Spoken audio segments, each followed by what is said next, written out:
Lotus reality and agro farming వారు premium farm land projects మన పొలం ఫేజ్ 1, 2 మరియు 3 కంప్లీట్ చేసుకొని మన పొలం phase 4 Wasar village at Narayana Khed లో ఆగస్టు 15 ఇండిపెండెన్స్ డే రోజు గ్రాండ్ లాంచ్ చేయడం జరుగుతోంది. లాంచింగ్ మరియు ఇండిపెండెన్స్ డే సందర్భంగా 5 గుంటాస్ ల్యాండ్ అవుట్ రేట్ లో బుక్ చేసుకున్న వారికి 1,50,000 రూపాయల డిస్కౌంట్ తో పాటు 2 గ్రాముల గోల్డ్ ఫ్రీగా ఇస్తున్నారు. పూర్తి వివరాలకు సంప్రదించండి. మనకి 12 లగ్నాలు ఉంటాయి కదా, 12 రాసులు, 12 లగ్నాలు. ప్రతి ఒక్క లగ్నానికి ఒక బాధక గ్రహం ఉంటుందన్నమాట. సో దీన్ని 3 కేటగిరీస్ కిందికి విభజన చేస్తారు. చరరాశులు, స్థిర రాశులు అండ్ ద్విస్వభావ రాశులు. అంటే movable science, fixed science and dual science. Movable science అంటే మనకి మేషరాశి, కర్కాటక రాశి, తులారాశి, మకర రాశి. ఆర్ మేష లగ్నం, తులా లగ్నం, కర్కాటక లగ్నం ఆర్ మకర లగ్నం. వీళ్ళకి 11th హౌస్ అంటే లాభస్థానంలో ఉండే గ్రహాలు బాధక అవుతారు అనమాట. అంటే ఇప్పుడు మేషరాశికి బాధక ఎవరు లాభస్థానంలో అంటే మనకి శని కుంభరాశిలో ఉంటుంది కాబట్టి న్యాచురల్గా మనకి మేషరాశి వాళ్ళకి శని బాధక లార్డ్ అవుతారు అనమాట. సో కుంభరాశికి శని ఒక్కర్లే కాదు, కోలార్డ్షిప్ రాహుకి కూడా ఉంటుంది కాబట్టి ఇక్కడ కొద్దిగా Saturn as well as Rahu 2 planets కూడా కొద్దిగా ఇబ్బందులు క్రియేట్ చేస్తూ ఉంటుంది అనమాట. సో ఇప్పుడు అలా చూసుకుంటే అది చరరాశులకు అయిపోయింది. స్థిర రాశులకు వచ్చేసరికి వృషభ రాశి, సింహరాశి, వృశ్చిక రాశి అండ్ కుంభరాశి. వీళ్ళకి 9th హౌస్ అవుతుంది అనమాట. ఇప్పుడు 9th హౌస్ అంటే మనకి భాగ్యస్థానంని కూడా చూసుకుంటాం కాబట్టి ఇక్కడ భాగ్యాధిపతి బాధకుడు ఎట్లా అవుతున్నాడు అని కొంతమందికి డౌట్స్ రావచ్చు. సో మనం అవి డీటెయిల్డ్గా మాట్లాడుకునేటప్పుడు వివరిస్తాను. అండ్ ద్విస్వభావ రాశులు అంటే డ్యూయల్ సైన్స్ అనమాట. అంటే మిథున్ రాశి, కన్యా రాశి, ధనుసు రాశి అండ్ మీనరాశి. వీళ్ళకి 7వ స్థానము బాధక స్థానం అవుతుంది. అంటే ఇక్కడ 7వ స్థానం అంటే మనం దేని గురించి మాట్లాడుకుంటాము? పార్ట్నర్షిప్స్, రిలేషన్షిప్స్లో భార్య కానీ భర్త కానీ ఇలాంటి ప్లేస్మెంట్ కాబట్టి వీళ్ళకి అలాంటి భావానికి సంబంధించి అలాంటి పర్సన్స్తో సంబంధించి వీళ్ళకి కొద్దిగా బాధ ఆర్ ఆబ్స్టికల్స్ వస్తాయి. సో బాధక బేసిక్ నేచర్ ఏంటి అంటే ఒక సాఫీగా సాగే లైఫ్లో ఒక సడన్గా ఒక రోడ్ బ్లాక్ రావడము, లేకపోతే మనము డ్రైవ్ చేసుకుంటూ వెళ్ళిపోయేటప్పుడు ఒక స్పీడ్ బ్రేకర్ వచ్చినప్పుడు మనం కాసేపు ఆగుతాం కదా, ఆ speed breaker type of energy ఉంటుందన్నమాట. సో ఇది మనకి దీని ఎఫెక్ట్స్ ఎప్పుడు కనిపిస్తాయి అంటే దశ అంతర్దశలు వచ్చినప్పుడు, లేదా గోచారంలో కొన్నిసార్లు ఆ పర్టికులర్ గ్రహాలు ఫేవరబుల్గా లేనప్పుడు అప్పుడు మనకి దీని ఎఫెక్ట్స్ కనబడుతూ ఉంటాయి అన్నమాట. సో మనం ఇప్పుడు ఏం చేద్దామంటే ఒక్కొక్క లగ్నానికి ఈ బాధక ఎలాంటి రిజల్ట్ ఇస్తుంది, ఏ హౌస్ లో ఉంటే ఎట్లాంటి రిజల్ట్ ఇస్తుందో మనం తెలుసుకుందాం. మకర రాశి వాళ్ళకి బాధక వచ్చేసి మనకి 11th హౌస్ లో ఉండే స్కార్పియో అవుతుంది అనమాట. సో ఇక్కడ కుజుడు బాధకాధిపతి అవుతారు. సో కుజుడు ఒకవేళ బాధకాధిపతి అయ్యి లగ్నంలో ఒకవేళ మకర లగ్నంలోనే ఉంటే గనక ఇక్కడ కుజుడు ఉచ్చ పొందుతాడు అనమాట. ఎగ్జాల్టేషన్ సైన్ కాబట్టి వీళ్ళు కొద్దిగా స్టేబుల్ మైండెడ్తో ఉంటారు.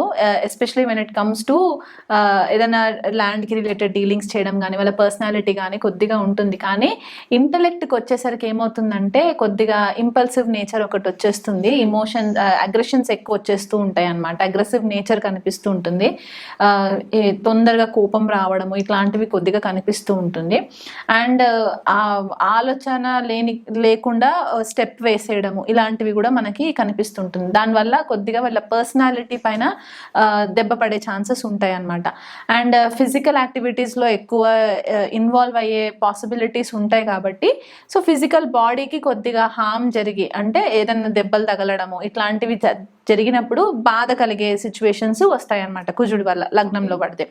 అదే కుజుడు ద్వితీయంలో కుంభరాశిలో పడితే ఇక్కడ ఏమవుతుందంటే కమ్యూనికేషన్ చాలా స్ట్రైట్ ఫార్వర్డ్ కమ్యూనికేషన్ అయిపోతుంది. స్పీచ్ ఆరోగెంట్ స్పీచ్ వచ్చేయడము, మళ్ళీ కొద్దిగా ఏంటంటే ఎవరినైనా కొద్దిగా బ్యాడ్ వర్డ్స్ యూజ్ చేసి వాళ్ళని ఇబ్బంది పెట్టడము ఇట్లాంటి ఛాన్సెస్ జరిగేవి కూడా ఉంటుంది.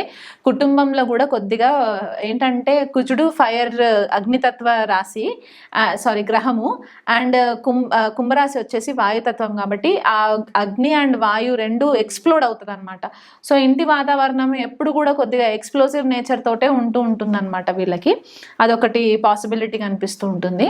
కుజుడు ఒకవేళ తృతీయ స్థానంలో మీనరాశిలో ఉంటే గనక మళ్ళీ ఇక్కడ జలతత్వ రాశి అయిపోతుంది కాబట్టి కమ్యూనికేషన్లో వీళ్ళు కొద్దిగా ఎంత కాన్ఫిడెంట్గా వీళ్ళు కమ్యూనికేషన్ని తీసుకెళ్దాం అనుకున్నా కూడా, ధైర్యంగా ఒక స్టెప్ ముందుకేద్దాం అనుకున్నా కూడా ఏదో రకంగా ఒకటి పుల్ చేసేస్తూ ఉంటుంది అనమాట వీళ్ళని.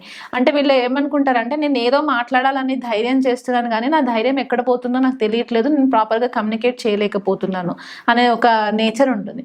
అండ్ చాలా తక్కువ మాట్లాడడానికి ఆస్కారం ఉంటుంది, ఎందుకంటే సెల్ఫ్ కాన్ఫిడెన్స్ ఎక్కువ ఉండదు జలతత్వంలోకి కుజుడు పడ్డాడు కాబట్టి.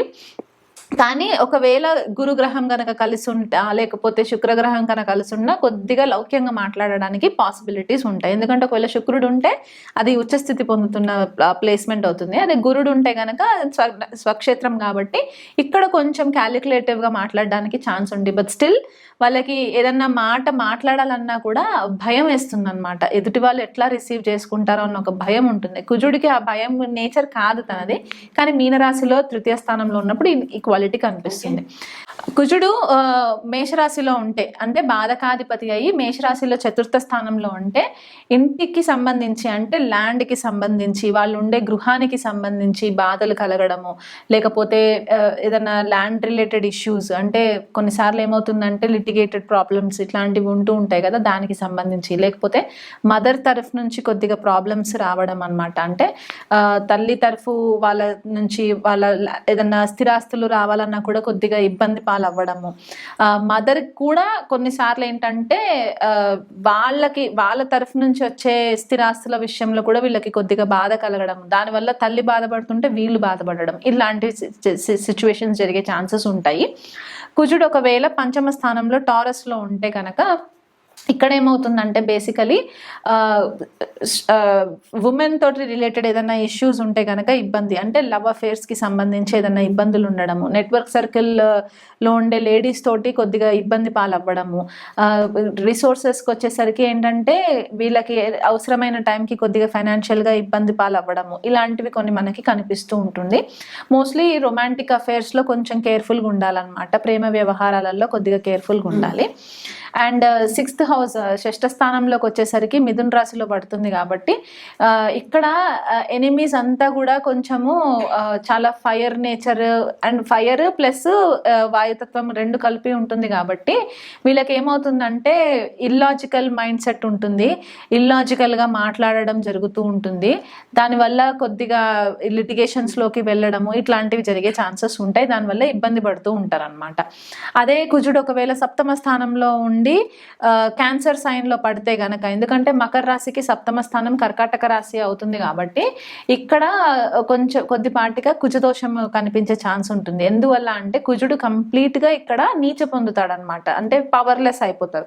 సో భార్య కానీ భర్త కానీ కొద్దిపాటిగా ఎక్సెంట్రిక్ బిహేవియర్ ఉండడము, ఇంపల్సివ్ గా బిహేవ్ చేయడము, చాలా కోపంగా ప్రదర్శించడము, మైండ్ గేమ్స్ ఆడడము. కుజుడు మైండ్ గేమ్స్ కూడా ఆడతాడనమాట కర్కాటక రాశిలో ఉన్నప్పుడు, అంటే తన మాట నెగ్గించుకోవడానికి మైండ్ గేమ్స్ ఆడే ఒక పరిస్థితి కనబడుతూ ఉంటుందన్నమాట. అదే బాధక ఒకవేళ రాహుతో కానీ కేతుతో కానీ కలిసి ఉంటే ఇంకా సైకలాజికల్గా కూడా కొద్దిగా ఇబ్బందులు పడే ఛాన్సెస్ మనకి కనిపిస్తూ ఉంటుందన్నమాట. మకర లగ్నానికి సప్తమ స్థానంలో కుజుడు ఉంటే. అష్టమ స్థానంలో కుజుడు ఉన్నారనుకోండి సింహరాశిలో, ఇక్కడ ఏమవుతుందంటే చాలా ఆరగెంట్ నేచర్ వచ్చేస్తుంది, ఈగోయిస్టిక్గా బిహేవ్ చేయడం కనిపిస్తూ ఉంటుంది.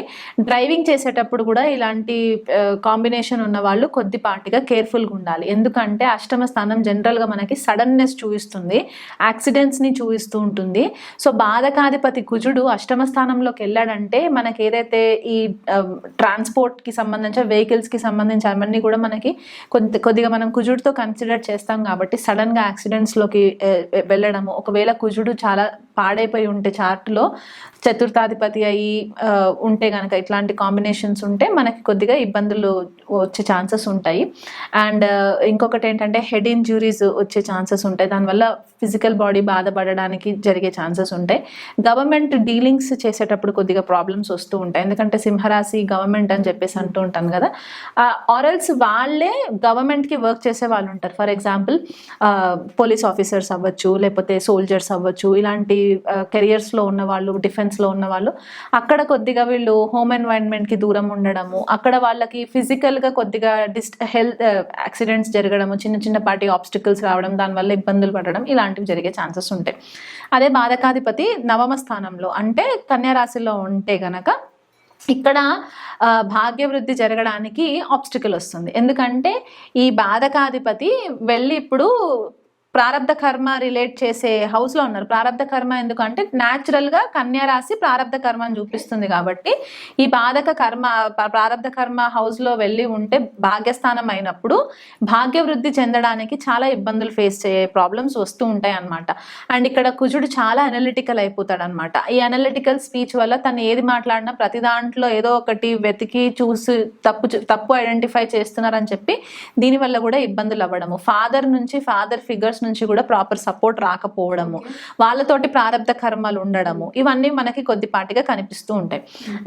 బాధకాధిపతి దశమ స్థానంలోకి వచ్చేసరికి ఏంటంటే కెరియర్లో ఒక రకంగా వీళ్ళకి ఏంటంటే ఎంత ఎదుగుతున్న కొద్దీ వీళ్ళకి ఏదో ఒక రకంగా ఆటంకాలు రావడము, ఆ ఆటంకాలను వీళ్ళు ఫేస్ చేసుకుంటూ మెల్లిమెల్లిగా ఇరిటేషన్ వచ్చేస్తుంది అనమాట. ఆఫీస్ ఎన్వైరన్మెంట్లో కూడా వీళ్ళు కొద్దిపాటిగా ఏమైపోతుందంటే ఏదో సాధించాలని చెప్పేసి ట్రై చేస్తుంటారు, ఇబ్బందులు పడుతూ ఉంటారు. ఇదొకటి.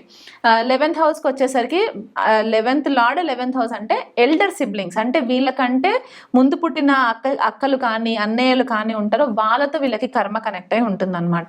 అంటే వాళ్ళు చాలా క్రిటికల్ కండిషన్స్లో ఉండడము, వీళ్ళు వాళ్ళకి ఫైనాన్షియల్గా సపోర్ట్ చేయడము, లేకపోతే ఇమోషనల్గా సపోర్ట్ చేయడము, లేకపోతే వాళ్ళు చేసి అంటే వీళ్ళ ఎల్డర్ సిబ్లింగ్స్ ఏదైతే ఇష్యూస్లో ఇరుక్కుంటారో, అంటే ఏదన్నా ఒక ప్రాబ్లంలో ఇరుక్కున్నా సరే వీళ్ళు మానసికంగా ఇబ్బంది పడడము, దానివల్ల వీళ్ళు కొద్దిగా ప్రాబ్లమ్స్ బాధ ఫేస్ చేయడము, ఇట్లాంటి ఆబ్స్టికల్స్. అరే మా అన్నయ్య వల్ల నాకు ఇట్లాంటి ప్రాబ్లమ్స్ ఉన్నాయి. ఇది మకర రాశి వాళ్ళకి కామన్ థీమ్ అనమాట. ఎల్డర్ సిబ్లింగ్ తోటి వీళ్ళకి కర్మ కనెక్ట్ అయి ఉంటుంది. ఇది ఒకటి కనిపిస్తూ ఉంటుంది.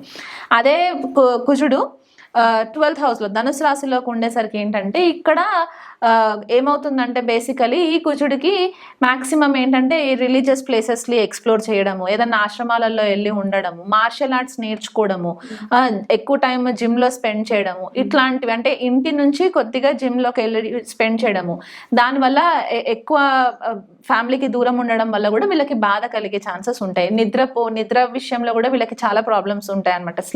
స్లీప్ ఇష్యూస్ ఉంటాయి, ఇన్సోమ్నియా ఉంటుంది. సో దీనికి తగ్గట్టుగా వాళ్ళు రెమెడీస్ చేసుకోవాలి బేసికలీ.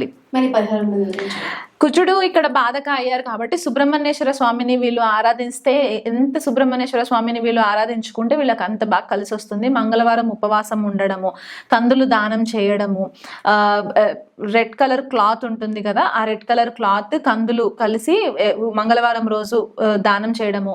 ఒకవేళ వీళ్ళకి చాలా కోపం ఎక్కువ వస్తుంది అని అనుకున్నప్పుడు ఏంటి అంటే ఇంకొక బెస్ట్ రెమెడీ ఏంటంటే 3 monthsకి ఒకసారి అయినా సరే చిన్నగా బ్లడ్ టెస్ట్ మాదిరిగా చేసుకోవడం కూడా వీళ్ళకి కొద్దిగా హెల్ప్ అవుతుంది. కొలెస్ట్రాల్ చెక్ చేయించుకోవడం, దీనివల్ల ఏంటంటే బాడీలో నుంచి బ్లడ్ మనము పుల్ చేస్తాం, ఎందుకంటే మన బాడీలో బ్లడ్ కూడా కుజుడితోనే కనెక్ట్ చేస్తారు కాబట్టి మనం ఆ బ్లడ్ని కొద్దిగా మనము స్క్వీజ్ అవుట్ చేసి బ్లడ్ టెస్ట్ శాంపిల్స్కి ఇచ్చినప్పుడు కూడా కొద్దిగా ఆ ఎనర్జీ బ్యాలెన్స్ అవుతుంది అనమాట.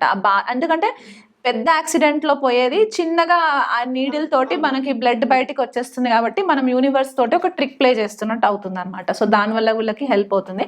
ఆంజనేయ స్వామి ఆరాధన చేసుకున్నా కూడా వీళ్ళకి చాలా బాగుంటుంది.